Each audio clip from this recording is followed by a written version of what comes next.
So we're moving. So your son is here. Yeah, fantastic. So we're now moving over another 2 inches again to Sriman Krishna Kisori Das, who he's 17 years old. Hello, Prabhu. Dandavats. Krishna, Dandavats. Dandavats. He got initiated by Gurudeva in 2010. So by my calculation, that's when he was 6 years old and very young. And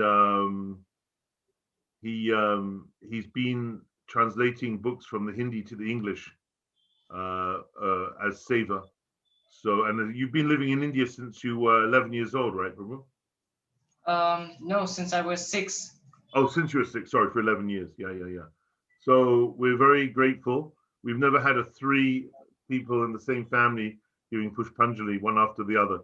So you're the final but not the last. The last but not the least. So we're very much looking forward. Welcome, and please offer your Pushpanjali, Prabhu.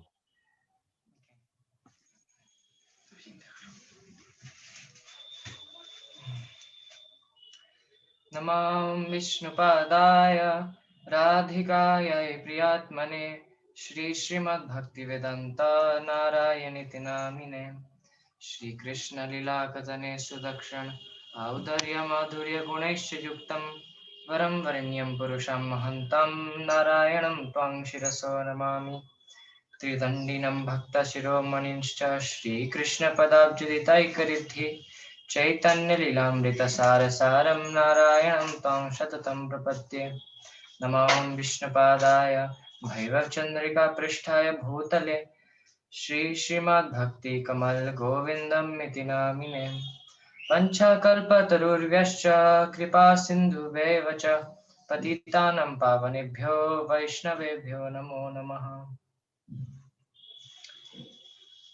I first of all offer my unlimited obeisances unto my Harinam Guru, Pujapad Srila Nitilila Pravishtam Vishnupada Sotashata Srila Bhaktivedanta Narayana Gosvami Maharaj, and second of all to my Diksha Guru, Nitilila Pravishtam Vishnupada Sotashata Srila Bhakti Kamal Govinda Goswami Maharaj, to our beloved Srila A.C. Bhaktivedanta Swami Srila Prabhupada, to Srila Bhaktisanta Saraswati Thakur, and to all our acharyas.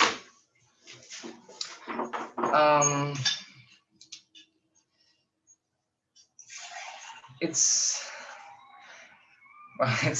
really hard to speak about Srila Guru, an exalted personality like Srila Gurudeva, especially after so many devotees who have been with Srila Gurudev, that served him or that accompanied him for so many years, and then it's my turn to glorify him. It feels a lot of pressure. So sorry if I commit any offense or any mistake. I will try my best to give a small Pushpanjali into the lotus feet of my Gurudev.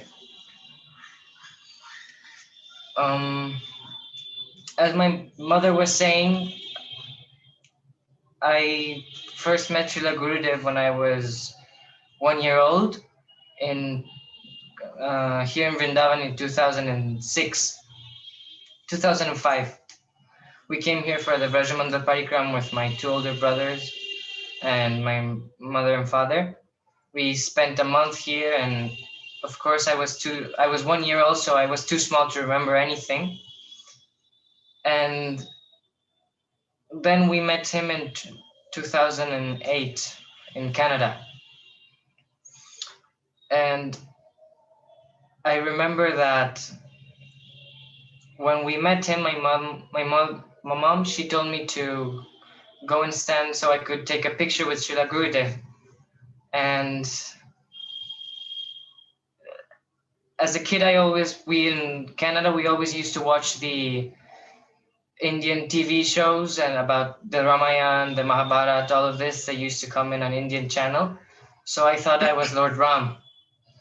And Gurudev had come to a Ram temple, a Hindu Ram temple. So what I did is that I went and stood like in a place that I could be with Gurudev, like in the picture, and then I hold my arm up, like holding my bow and giving my blessings. So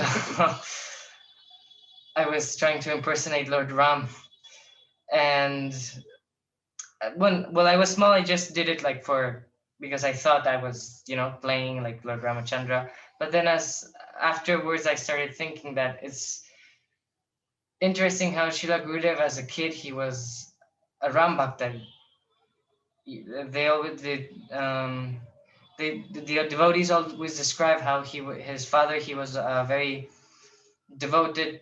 He was very devoted to Lord Ramachandra, and how throughout all of his childhood he used to go to the different Ram Kathas, and he would especially cry, and he would start crying through all of the kathas, listening especially to the parts where Sita Devi enters back into the earth, or different pastimes where separation is prominent. And it's like a little connection that makes me feel like, oh, okay, well, at least I am my Gurudev. Well, Srila Gurudev, of course, he had this pure devotion for Lord Ramachandra, but I didn't have that devotion. It was more like maybe something Mayavadi or something. But like it's like a shadow of what he had. I do not have many experiences with Srila Gurudev, so I will try to repeat some things that I've heard from other devotees about him, or some things that I've heard through tapes or classes from him. And one of the things I wanted to say is that how much the devotees from other sanghas or even other sampradayas appreciated Srila Gurudev and his life work, all of his contributions to this path of bhakti, no? Like, for example, on the day of the centennial of Srila Gurudev at Gopinath Bhavan, many Gaudiya Vaishnavas from other Gaudiya mats, and even Premdas Shastri ji came, and a few other Kathavachaks from the Sri Sampradaya, Pushti Marg, everything. And they all, especially, even he was appreciated everywhere. Srila Gurudev, because in Braj, not many people know about the Gaudiya Mat.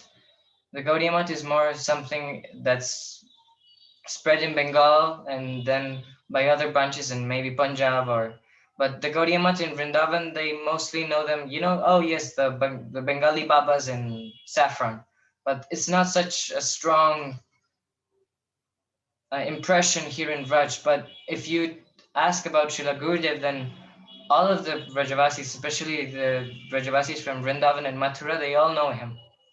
And they all have a deep sense of respect and love in their heart for him, because they all, oh, Srila Narayana Maharaj, he's a pure Pakka Vaishnav, Vrijavasi Vaishnav, and he's Rasik. So they all know how Srila Gurudev was inclined towards those moods in Braj. And we can see how Srila Gurudev, his heart was in Vrindavan. He was always trying to renovate the places here in Braj. He was so enthusiastic and taking all of the devotees towards all of these places in Braj that are filled with gems. He always used to say that all of you are so lucky. Indra, Brahma, all of the other demigods, they're praying for get one speck of the dust of Braj, and all of you devotees are getting dust inside because you're all breathing it in, and outside during the Parikram.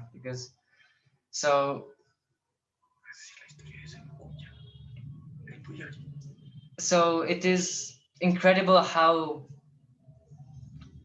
what Srila Gurudev gave us was the highest things. For example, one of the stories of appreciation my father just reminded me of is a story that once in the Seva Kunj.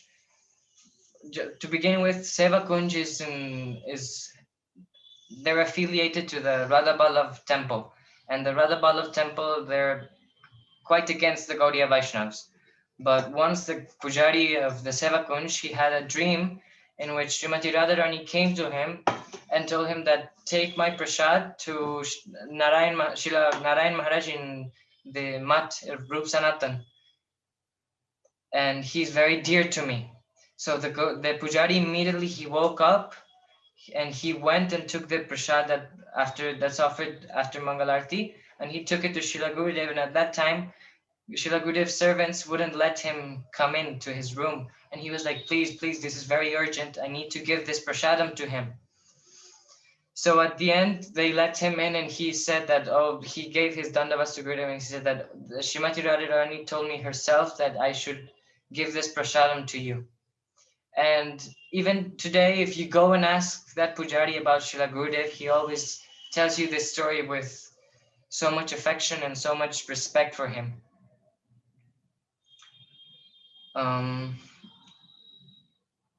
Also, for example, one of the other things that all of the Hindi-speaking community of Vaishnavas in Braj appreciate are his books. They say that Srila Gurudev's greatest contribution were his books, because all of those books, Ujjwala Nilamani, Bhakti Rasamrita Sindhu, Madhurya Kadambini, all of those books were not so easily available with bona fide translations, but Srila Gurudev, he made them available for all of the Hindi-speaking Vaishnav community, and well, now they're being made available in English also. And they are in Hindi. There's simple yet very sophisticated language. It's not a language that you need someone to be like so highly educated to understand, but it's still very pure and very beautiful. Because Srila Gurudev, many devotees recognized him for being being very focused on his Hindi preaching, being focused on like the Sanskrit aspect of Hindi.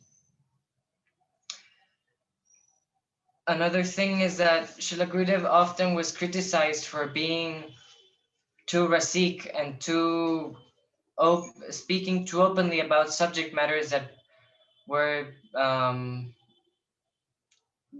preferably kept hidden and secret.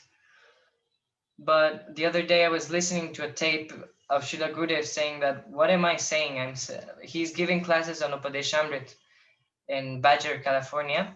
And there he says that I'm repeating what Swami Maharaj has said, because he's reading out of the Nectar of Instructions of Srila Prabhupada.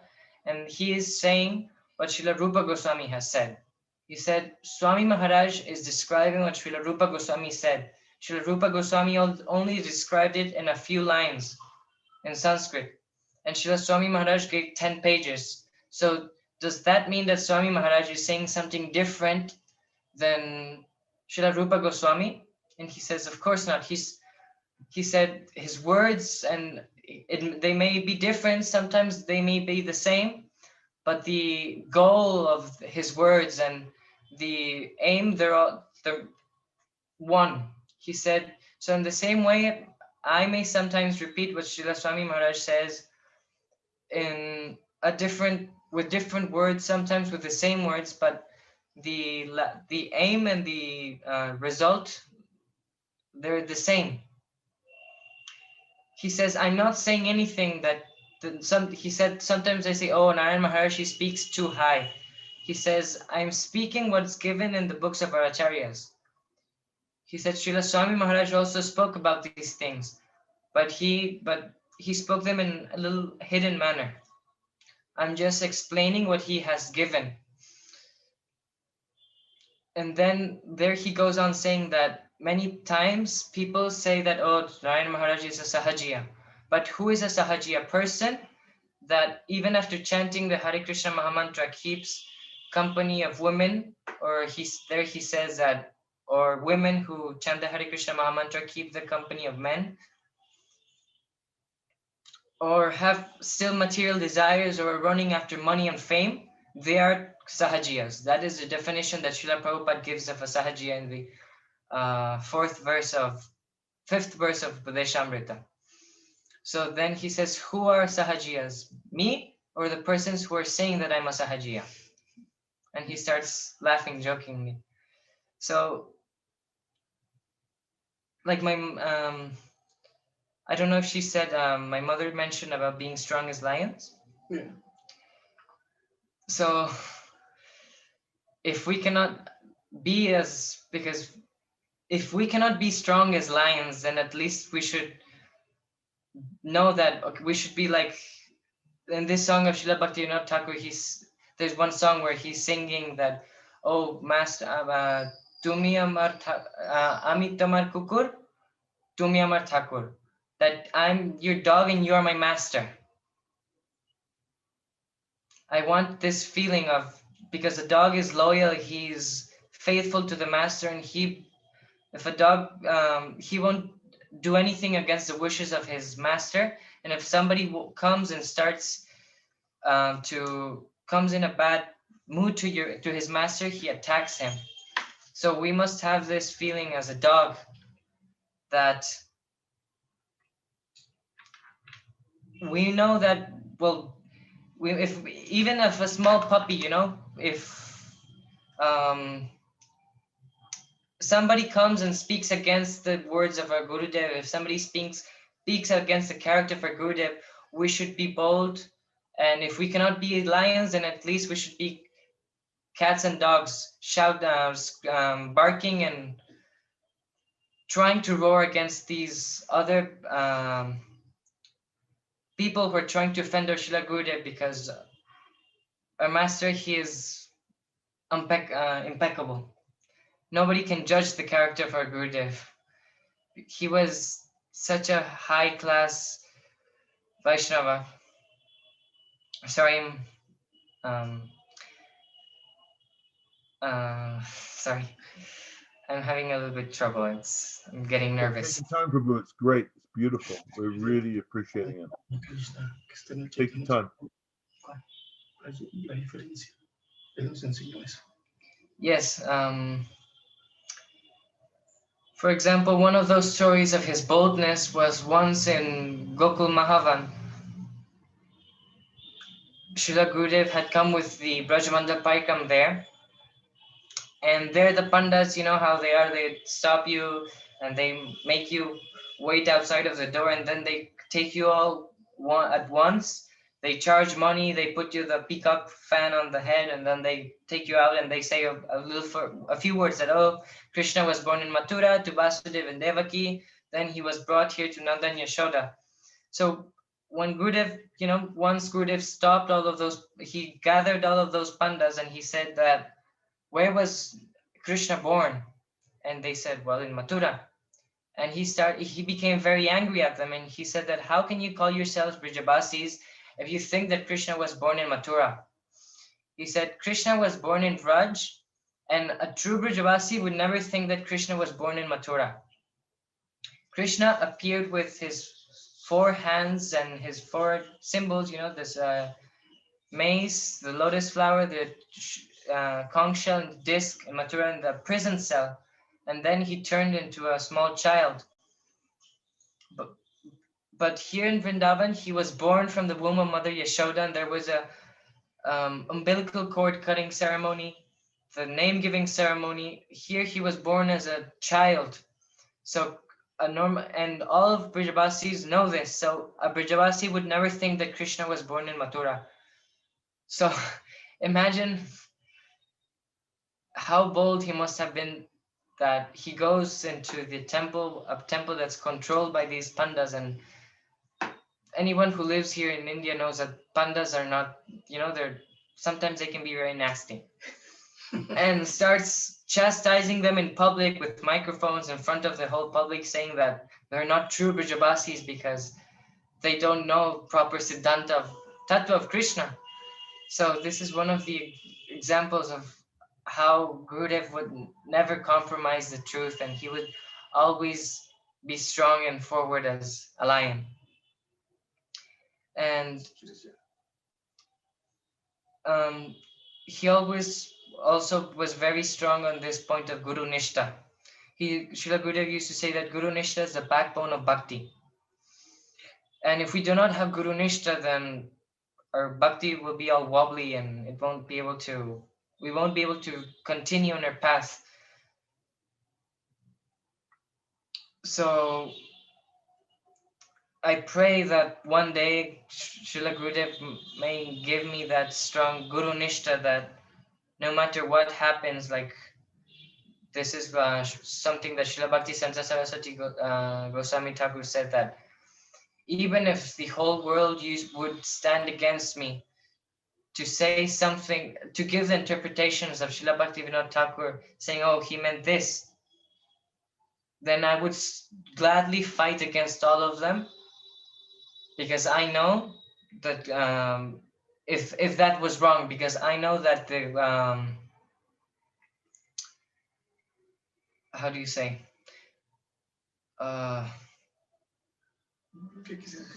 that Gurudev is with me, because if I am carrying his words, protecting his words. So I pray that one day I can have that mood of surrender, Sharanagati, and also of Guru Nishta in my heart, and that slowly, one day he can give me his mercy, and to be able to properly glorify him and properly understand him.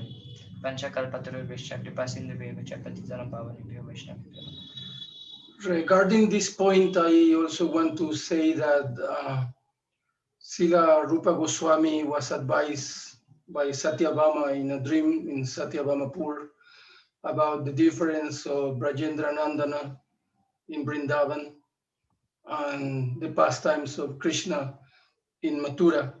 And this is in the Chaitanya Charitamrita, and it's something that also Gurudev preached very nicely, and he got so much opposition in ISKCON, and still today there is no understanding that the Krishna of Dwarka or Mathura doesn't use a peacock feather or play the flute. And this is in Srila Prabhupada's books, but still is not understood. So much that in Los Angeles they call Radha Krishna Rukmini Dwarkadish, and when Gurudev appointed this also, they were very upset. So it's a very important point, and Srila Rupa Goswami, when he was doing Vidagdha Madhava, and got Satyabhama to told her that do not try to take Krishna out of Vrindavan. So that's only one remark about it. Hare Krishna. Hare Krishna. Krishna Kisori Prabhu, thank you. I tell you, if you're 17 years old, and to me, watching you, it represents to me the hope of the future of Vaishnavism. If the brothers and sisters of in Vaishnavism at your age are like you across the world, and I know actually quite a few of them are, then there is such a bright future for this beautiful movement of Chaitanya Mahaprabhu. And what was in my heart listening to you is, I really feel like Gurudev wants you to preach a lot, because I think you're going to be a wonderful preacher. And I was noticing how your father couldn't hide his pride as he was listening to you. It was beautiful to see. And also, can you please arrange or encourage your siblings also to give their Pushpanjali? They are very shy, I don't think they... The shy ones are the best. We have to work harder. I have one shy one. She's been trying to get away for 3 months, but I'm not going to give up. I've got another, we're on 23, so I've got another 41 to go. I'll get her in the end. Please stay there, Prabhu, because we'd love you to close out the kirtan at the end of this program, if that's possible, because we know you're a lovely kirtanier. And also, I forgot to mention that you took Diksha from Srila Bhakti Vedanta Kamala Govinda Maharaj. And I wanted to really say to you how beautiful he is. And I wanted to share a little story, a very short story with you about him, because he came to London. There's lots of funny stories with him. He was very mischievous, actually. He could capture hearts like Gurudev. And he wasn't meant to stay with me, but he was so popular, especially amongst Gurudev disciples, that the place he was staying was so small. They asked, could he please stay with me? So he ended up being with me for a week. So we formed this lovely relationship. And anyway, a few months later, he called me from India, and he said, he had this lovely way of speaking. Yashodanandan. He was long. He'd say it very long. Yashodanandan.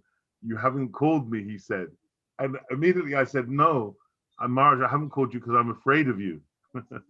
I was afraid of him because he was so attractive and so stealing your heart. Like Gurudev, I felt that if I came too close to him, I would never come back. Amazing. So you have amazing association there. And a really interesting perspective, because you've lived in Braj for so long, and you have that, like, I come in as an outside Westerner with my rose-tinted glasses. It never occurred to me that the Gaudiya Mat wasn't a big thing in Braj. That was really, really interesting what you said there. And yet Gurudev is so widely appreciated. And actually, one of the things that Gurudev, I imagine, is hugely appreciated for is that he always, every year, had a 4-day disappearance festival for Rupa Goswami's disappearance day. So we will be having a Zoom version of that later this year. And Prabhu, your father is very warmly invited to speak at that because that will be a very important event in our calendar. And you mentioned, Prabhu, something about the Sanskrit, that Gurudev was known for the Sanskrit angle of Hindi. I just wanted you to explain what you meant by that. That was very interesting. Sorry. Well, Hindi is a language that it's very new, you could say, from the historic point of view. And it's still, you could say, in its development. I mean, it's always changing, and it's got influenced by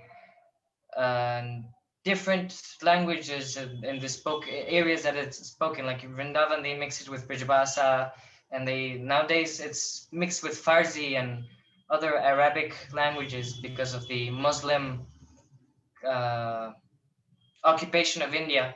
So with the pure Hindi, it's spoken really, really rarely. Not everyone speaks pure Hindi. Like, you know, in Hindi they called it Shastriya Hindi, like traditional culture Hindi.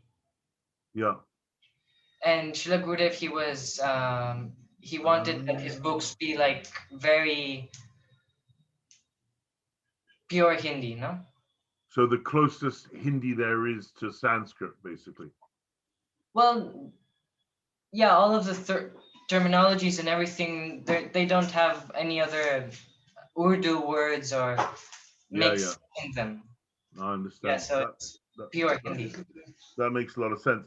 And there's just one thing I wanted to correct in your Pushpanjali, was that you mentioned, and also I have to correct your mothers as well. You both mentioned that he told us to be like lions. He actually told us to be like lions and lionesses. So thank you so much. Beautiful, beautiful, beautiful.